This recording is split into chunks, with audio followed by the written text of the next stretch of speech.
bangkit berdiri. Mari kita bangkit berdiri, kita muliakan Dia.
Benar Tuhan, hanya Engkau Allah yang kami kagumi. Lebih dari kekaguman kami akan apapun dari dunia ini ya Tuhan. Engkau yang telah mempesona hati kami. Engkau yang telah menebus kami. Engkau yang telah menjadikan kami anak-anak-Mu untuk menjadi satu kesatuan dalam pekerjaan Tuhan. Kami bersyukur buat malam hari ini Tuhan sudah menghantarkan kami ke tempat ini untuk menerima berkat daripada-Mu Tuhan. Untuk kami terus saling membangun sebagai satu tubuh Kristus. Engkau beracara di tengah-tengah kegiatan kami sepanjang 2 hari ini Tuhan. Kau memimpin dan memberkati sehingga kami ketika kami pulang Bapa, kami membawa kesegaran, membawa semangat, sukacita melayani melalui tempat ini Tuhan. Roh Kudus-Mu beracara dari awal, pertengahan, hingga akhir. Terlebih saat ini hamba-Mu akan berbicara tentang firman-Mu. Engkau yang membuka dan menopang setiap kami. Terima kasih Tuhan, kami siap menerima berkat-Mu. Bapak Ibu yang siap menerima berkat bersama saya katakan, amin. Silakan duduk. Salam. Iya. Siapa tadi ketika disuruh pegang jidat, megang yang lain?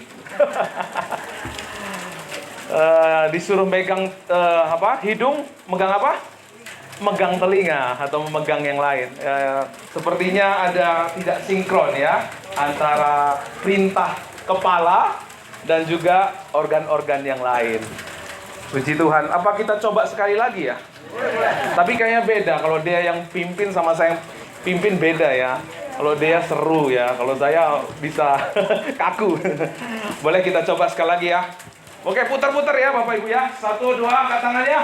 Putar-putar. Semua bilang, pegang. Lutut.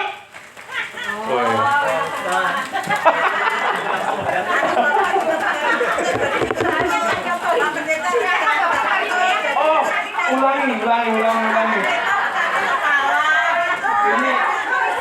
Ini jeansnya nih bagus ini soalnya. Ini berkesan sekali. Boleh kita angkat tangan kanan sekali lagi yuk. Hitung hati kayak putar-putar.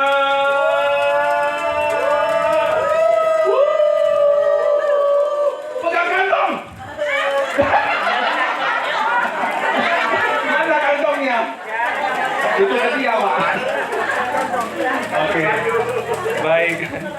Jadi Bapak Ibu, permainan ini mengingatkan kita ya, kepala, apa yang dimau kepala harus diikuti oleh anggota tubuh yang lain ya. Jangan salah mendengar, dengan salah menangkap ya. Kalau ikut mata bukan ikut perintah kepala, nah ini jadi nggak sinkron gitu ya.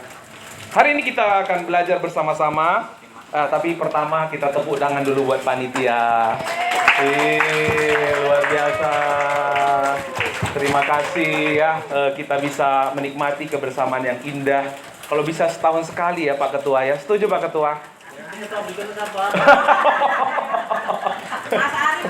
Iya, puji Tuhan ya. Nanti bisa dijadwalkan untuk kita menikmati persekutuan. Hari ini kita diberi judul renungan kita adalah koinonia. Coba ngomong semua, koinonia. Koinonia. Iya. Apa arti koinonia? Persekutuan yang dalam. Persekutuan yang tidak sekedar kita berkumpul, tapi persekutuan yang memiliki keintiman, hubungan yang akrab satu dengan yang lain, gitu ya. Nah, gambaran persekutuan orang percaya itu digambarkan beberapa hal. Siapa yang tahu, Bapak Ibu, gambaran persekutuan orang percaya digambarkan seperti apa? Panitia banyak hadiah di belakang. Yang pertama, apa? Digambarkan seperti tubuh, ya. Bu Ida ya, jawabnya. Nanti daripada tahu dia Pak suara. Oh iya. Nanti ke ini Pak Daud. Apalagi tubuh yang kedua. Ayo, angkat tangan lagi, betul-betul. Selain tubuh apa?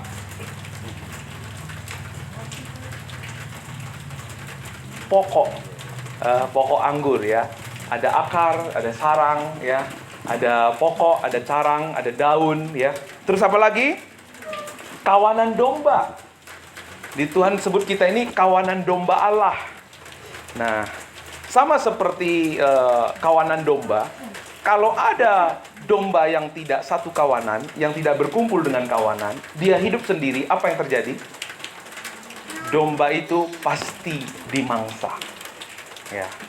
Lalu seperti pokok ya. Kalau tanaman, ya ini di sini pasti beberapa di antara Bapak Ibu suka menanam ya. Kalau menanam satu bunga atau satu pokok di satu tempat, lalu setelah beberapa hari, beberapa bulan, nggak cocok ini, dipindah lagi. Lalu dipindah lagi. Apa yang terjadi? Jangankan hidup, mati. Jangankan berbuah. Hidup aja bersyukur gitu ya. Nah, demikianlah kehidupan orang percaya harus tertanam dengan baik. Melalui apa? Lewat persekutuan. Lalu kita juga disebut sebagai bait Allah. Bait Allah itu terdiri dari apa? Batu-batu gitu ya. Batu-batu itu kalau cuma satu batunya, bagaimana bisa membangun bait Allah? Nggak mungkin. Jadi harus terdiri dari banyak batu sehingga terbangunlah bait Allah. Pokok juga demikian. Kawanan domba juga demikian. Jadi ada kumpulan. Tapi tidak hanya berkumpul seperti minyak dan air ya.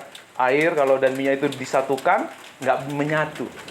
Karena persekutuan orang percaya itu bukan hanya berkumpul, tetapi apa? Bersekutu. Tadi ya, koinonia. Artinya apa? Persekutuan yang dalam. Kita mengenal satu dengan yang lain. Ya. Kita tahu apa kelemahan saudara kita, apa kelebihan saudara kita.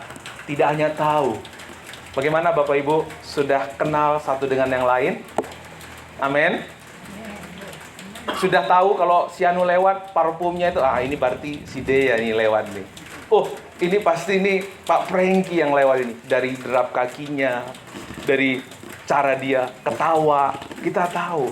Itu pengenalan yang dalam itu seperti itu. Tidak hanya sekedar tahu, tetapi kita memiliki pengenalan yang lebih dalam hari demi hari. Nah, apa yang mempersatukan kita? Dalam Kolose 1 ayat 18 dikatakan, ialah kepala tubuh. Jadi kalau kita ini adalah tubuh Kristus, Kristus yang menjadi kepala kita. Apa yang mempersatukan kita? Bukan karena satu hobi. Bukan karena kita ini satu nasib sepenanggungan. Bukan karena itu kita ini sama-sama prinsipnya sama. Enggak. Tetapi yang membuat kita satu, karena apa? Kristuslah kepala kita. Bapak, Ibu, dan saudara lahir dari mana? Dari kandungan mama kita ya. Tapi kita bisa percaya lewat siapa? Ada yang tahu? Lewat siapa kita bisa percaya Yesus, dibaptis, lalu melayani Tuhan, ada di gereja baptis Pabaton? Itu gara-gara siapa? Bude Umi, gara-gara siapa Bude ada di gereja baptis Pabaton? Pak Pendeta Suryadi? Pak Pendeta Arifin? Oh ya, dari Colomadu ya. Iya. Saya mau kasih tahu, kita ini ada di gereja baptis Pabaton karena Roh Kudus yang menuntun kita. Amin. Kita bisa percaya Yesus. Pak Daud bisa jadi kepala PPG, Itu bukan karena siapa-siapa. Karena siapa? Roh Kudus. Tuhan yang meletakkan kita di gereja baptis Bapak. Amin. Setuju?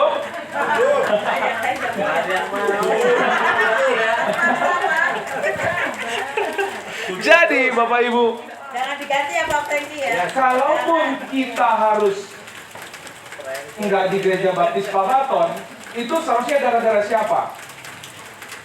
Gara-gara siapa? Kalau misalnya kita nggak lagi harus pindah gereja, harus gara-gara siapa? Siapa yang tadi meletakkan kita di gereja baptis Pagaton? Roh Kudus. Yang harus juga memindahkan kita dari gereja baptis Pagaton siapa? Roh Kudus, Tuhan. Apa dulu janji kita sama Tuhan ketika kita bergabung dengan gereja baptis Pagaton? Kalau nanti orang-orangnya baik sama saya tetap di gereja baptis Pagaton. Apakah ada seperti itu? Ya. Kalau nanti apa yang saya mintakan kepada gereja, kepada pendeta, lalu saya dikabulkan, saya masih di gereja baptis Pagaton. Ada seperti itu? Ya. Ada. Ya ampun. Berarti nanti harus direkam ya, waktu menyatakan janji anggota gereja baptis itu direkam gitu. Dulu janjinya apa Pak kalau gabung di gereja Pagaton? Dulu kalau saya nyaman, saya dari gereja baptis Pagaton. Kalau nggak nyaman, saya pindah. Ayo Pak, kita buka rekamannya Pak.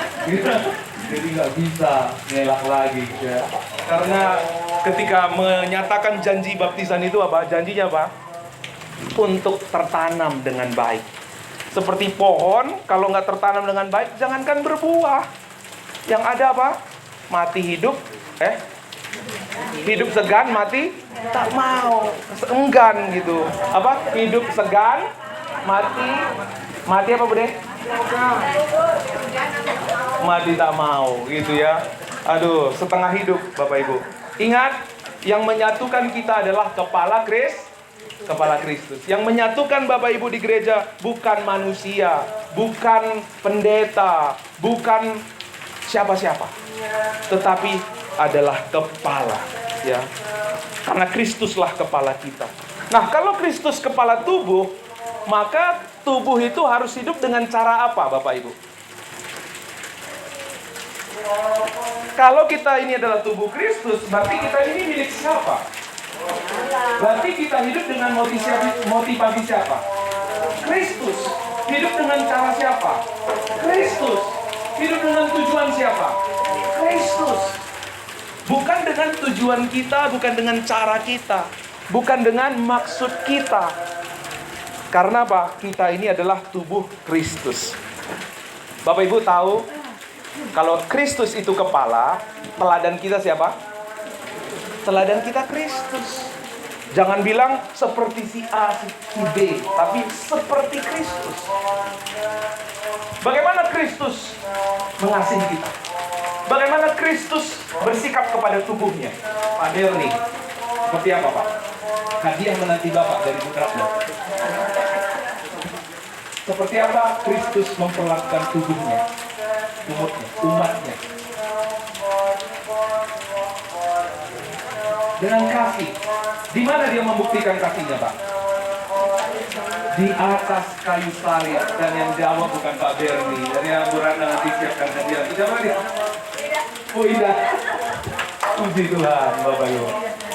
Jadi Kristus memperlakukan tubuhnya dengan kasih benar. Bagaimana Kristus menunjukkan kasihnya? Dengan mempertaruhkan nyawanya. Kalau Kristus begitu luar biasa mempertaruhkan nyawanya untuk tubuhnya, bagaimana kita juga harus berlaku kepada satu dengan yang lain? Sama seperti Kristus, karena Kristus teladan kita. Kita mau belajar dengan apa? Mempertaruhkan nyawa kita. Pak, ngeri kali Pak. Saya belum siap Pak, Bapak aja sendiri Pak. Apa artinya mempertaruhkan nyawa Bapak Ibu? Kita memberi hati kita, memberi hidup kita untuk dipakai oleh Tuhan. Amin. Yesus memberikan segalanya, bukan hanya sebagian, tapi dia memberikan segalanya. Kita pun belajar untuk memberikan segalanya lewat hidup kita. Salah satu bukti Bapak Ibu, kita mau memberi waktu kita untuk hidup saling. Katakan saling. Saling. 1, 2, 3. saling. Kehidupan saling itu Bapak Ibu, kita itu di sini adalah kehidupan sebagai tubuh Kristus. Saling. Tubuh, tangan, bertepuk, nggak boleh sebelah tangan, nggak bisa sebelah tangan, harus dua-dua. Telinga gatal, tangan harus garuk-garuk. Kita berjalan, mata harus melihat jalan. Itulah kehidupan saling. Dan ini berbicara tentang kita memberi hidup kita untuk orang lain.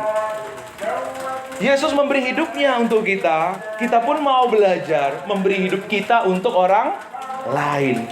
Ya. Karena itu Amsal bilang, Amsal 17 ayat 17, besi menajamkan besi, manusia ditajamkan oleh sesamanya. Bapak Ibu tahu nggak? Ini kayak saya ini orang yang menjengkelkan, gini-gini, jelek-jelek, Tuhan pakai untuk menajamkan saudara. Pak Teguh, Pak Herman, Pak Berni, kita Tuhan pakai untuk menajamkan orang lain. Bilang dulu sama samping kirinya, makasih ya, kamu udah menajamkan orang lain. Thank you ya. Pernahkah kita berpikir seperti itu Bapak Ibu? Bahwa Tuhan memakai saudara kita untuk menajamkan kita. Kalau Bapak Ibu punya pisau tumpul, ibu-ibu mau motong B2, tapi tumpul, susah nggak? Mau pakai nggak? Pasti kita, mending belilah gitu ya. Nah, ketika Tuhan mau memakai kita, Dia mau menajamkan kita. Mengapa kita KPW Bapak Ibu? Saya tepuk tangan dulu buat GB Pak Baton yang semangat KPW. Woi, KPW Boba, KPW apa tuh? Katulampa, KPW Cibino, semua semangat-semangat. Ini luar biasa ya. KPW kasih juga ya, KPW Pak? Bosel, puji Tuhan ya.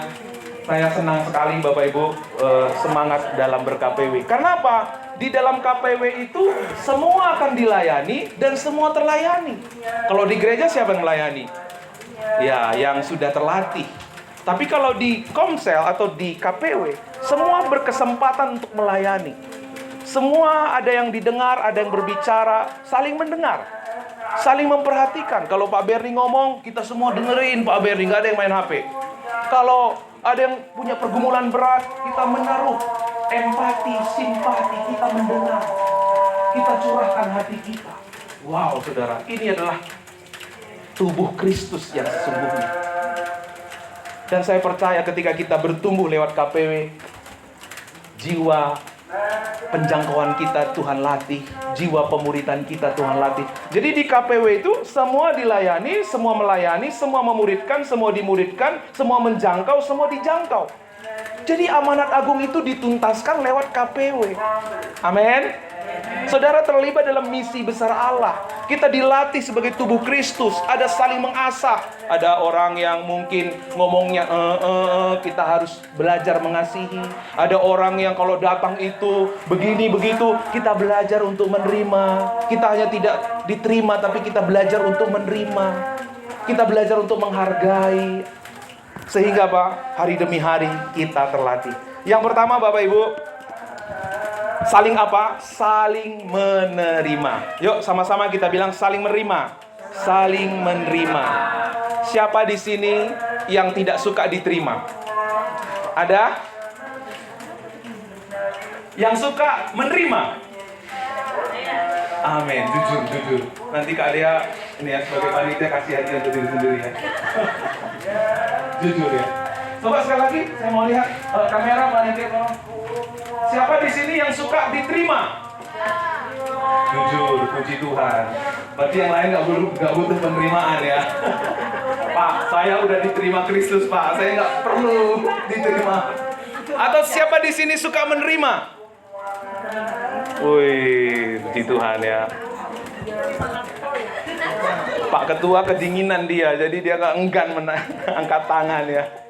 Jadi Bapak Ibu, kita ini butuh menerima dan diterima. Betul, kita ini udah diterima Yesus.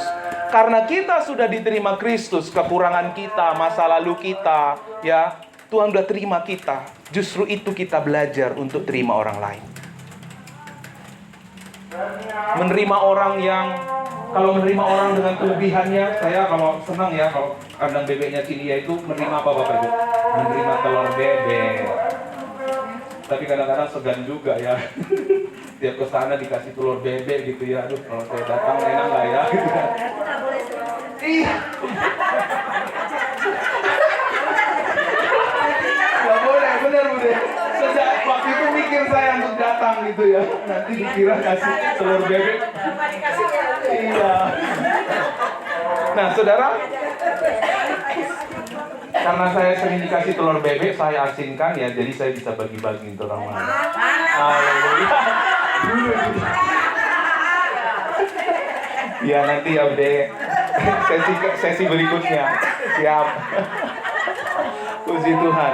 Jadi kita itu ada kebutuhan manusia yang salah satu kebutuhan manusia yang utama itu diterima. Memang benar waktu kita ke gereja itu bukan karena orang nyambut kita, benar. Tapi dari sisi kita sebagai orang yang diterima Tuhan, kita enggan untuk tidak terima mereka. Kenapa? Mereka sudah Tuhan antarkan kepada kita. Apakah bentuk mukanya petak seperti saya? Apakah tubuhnya pendek, hitam? Apakah matanya sipit atau bulat gitu ya? Apakah dia berpendidikan atau enggak? Karena kita sudah diterima Tuhan, kita punya kekuatan, punya dasar untuk terima Dia.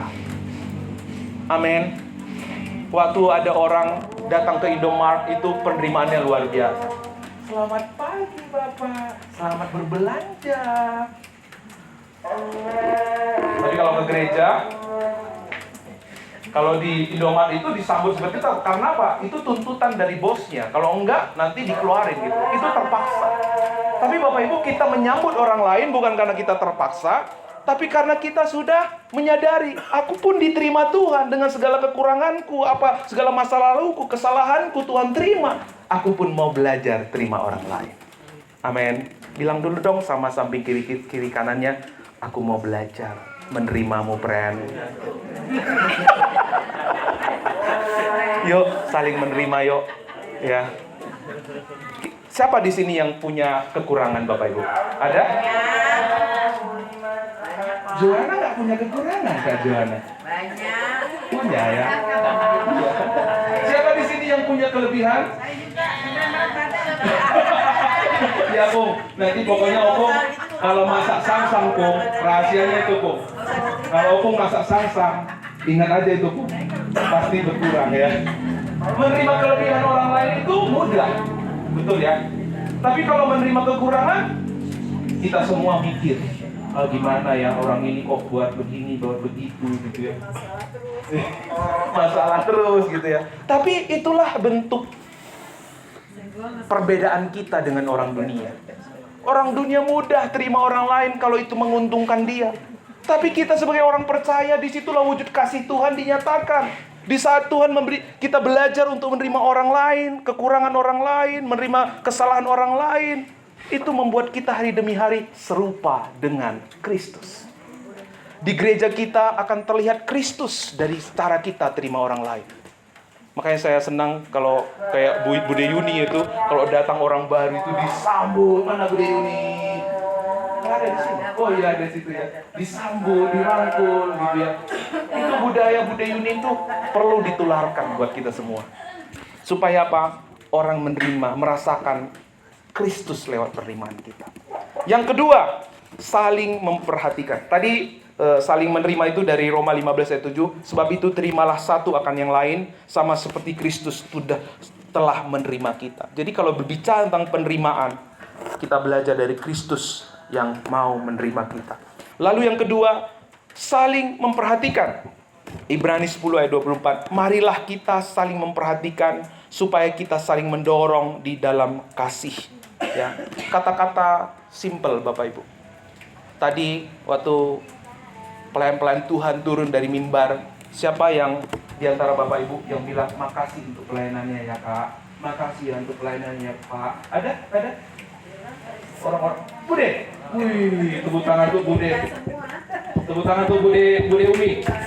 Saudara, ini kecil ya, tapi ini wujud kasih yang luar biasa.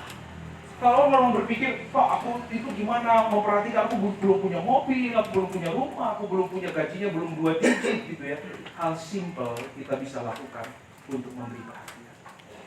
Memberikan afirmasi, konfirmasi kepada orang lain. Sederhana.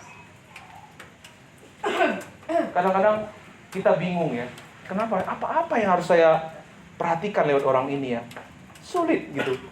Saya mau bilang Bapak Ibu, sekecil apapun kelemahan orang, sebesar apapun kelemahan orang, sesederhana pun apapun orang itu, selalu ada jalan untuk kita memperhatikan. Pak Berni baru potong rambut ya? Saya keren loh Pak, potongan rambut Bapak. Di mana potongnya Pak? Masih hidup orang yang potong Pak? Nanti aku mau ke sana deh Pak. Hal sederhana. Coba samping kiri kanannya, lihat Bapak Ibu. Kita lihat samping kiri kanan. Berdua boleh lihat. Saling memuji Bapak Ibu. Ayo. Boleh berdua. Saling memuji. Ayo.